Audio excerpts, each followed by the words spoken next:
আসসালামু আলাইকুম, নার্গিস মুজিব লিমা স্বাগত জানাচ্ছি এনটিভির মধ্যরাতের খবরে। গণভোট রায় বাস্তবায়নে রাজপথে আন্দোলনের হুঁশিয়ারি দিলেন বিরোধী দলীয় নেতা জামায়াতে ইসলামের আমির ডাক্তার শফিকুর রহমান। ত্রয়োদশ জাতীয় সংসদ অধিবেশন থেকে ওয়াকআউটের পর তাৎক্ষণিক প্রেস ব্রিফিংয়ে বুধবার রাতে একথা জানান তিনি। অপরদিকে এ বিষয়কে সাংবিধানিক অধিকার হিসেবে উল্লেখ করে স্বরাষ্ট্রমন্ত্রী সালাউদ্দিন আহমেদ বলেন, রাজপথে যাওয়ার মতো কোনো পরিস্থিতি এখনো হয়নি। নিয়ামুল আজিজ সাদেকের রিপোর্ট।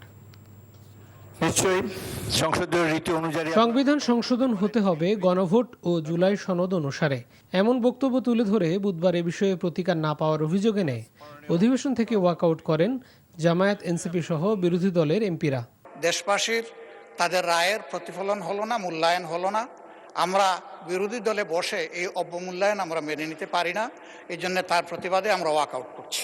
এর আগে সংসদে ডাক্তার শফিকুর রহমান বলেন, জন আকাঙ্ক্ষার গণভোটে ৭০% মানুষের রায় এসেছে। তিনি বলেন, সংবিধান সংস্কারের কথা না বলে বিএনপি এখন সংবিধান সংশোধনের কথা বলছে, যার সঙ্গে একমত নয় বিরোধী দল। মুলতবি প্রস্তাবের সীমাবদ্ধতা নিয়ে পাল্টা যুক্তি দেন স্পিকার।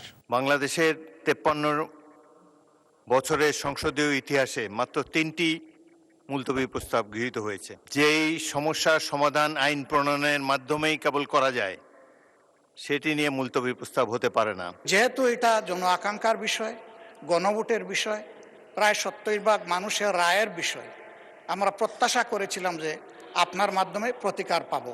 পরে সংবাদ সম্মেলন করে বিরোধী দলের নেতা বলেন, জোটের নেতাদের সঙ্গে আলোচনা করে রাজপথে জনগণকে নিয়ে গণভোট বাস্তবায়নে আন্দোলনে যাবেন তারা। আমরা ইনশাআল্লাহ জনগণকে সাথে নিয়ে পরবর্তী পদক্ষেপ নেব।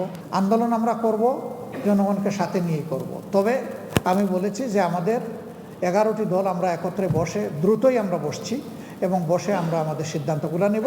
এই আন্দোলন নিয়ে প্রতিক্রিয়া জানান স্বরাষ্ট্রমন্ত্রী। বলেন, মুলতবি প্রস্তাবের নোটিশের উপর আলোচনা চেয়েছে, সেটা নিষ্পত্তি হয়েছে। তারপরও বিরোধী দলের ওয়াকআউট তাদের সাংবিধানিক অধিকার।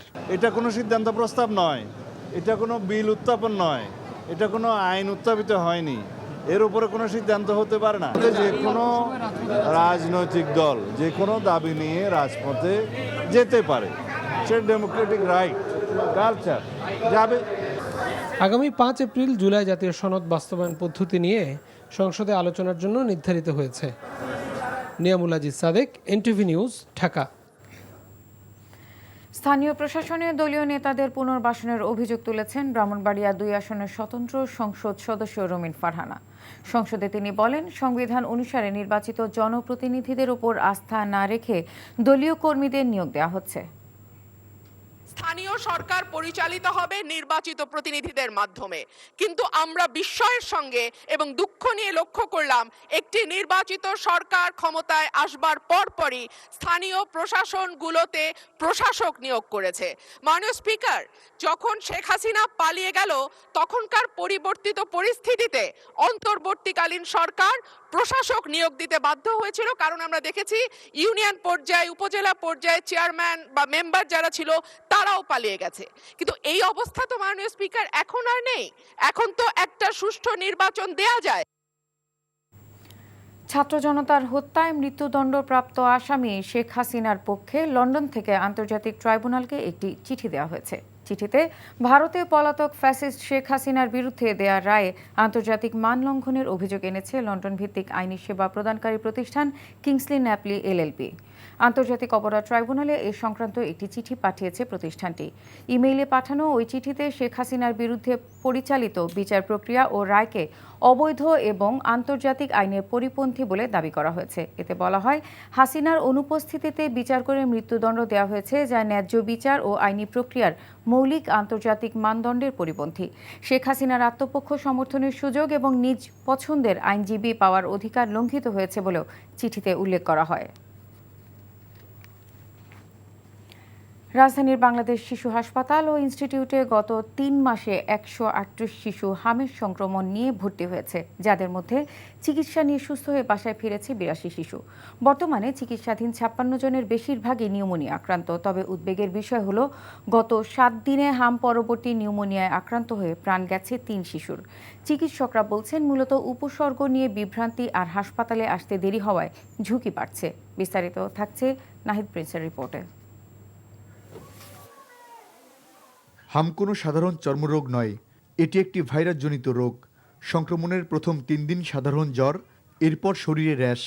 কিন্তু বিপত্তিটা ঘটে ঠিক চতুর্থ বা পঞ্চম দিনে, যখন রোগ প্রতিরোধ ক্ষমতা কমে গিয়ে আক্রমণ করে নিউমোনিয়া। 3 দিন যাবত জ্বর, 3 দিনের দিন এরকম গায়ে লাল লাল র্যাশ হচ্ছে। আমি থেকে নিউমোনিয়া আবার দেখা দিচ্ছি, পরে ওই যে শ্বাসকষ্ট হয়ে গেছে, আর বেশি আসছিল, একটু উন্নত দিকে আসছে। পরিসংখ্যান বলছে হামে আক্রান্ত হয়ে যারা হাসপাতালে আসছে তাদের বড় অংশই আসছে শেষ ধাপে, অর্থাৎ যখন শিশুর তীব্র শ্বাসকষ্ট শুরু হয়। অথচ শুরুর দিকেই সামান্য সচেতনতাই রুখতে পারত এই জটিলতা। ওষুধ খাওয়াইছি, ইঞ্জেকশন দিছে, ভালোই ছিল, নাম কেটে দিছে, বাসায় নিয়ে গেছিলাম। এখান থেকে আবার বাসায় নেওয়ার পর হাম হয়েছে।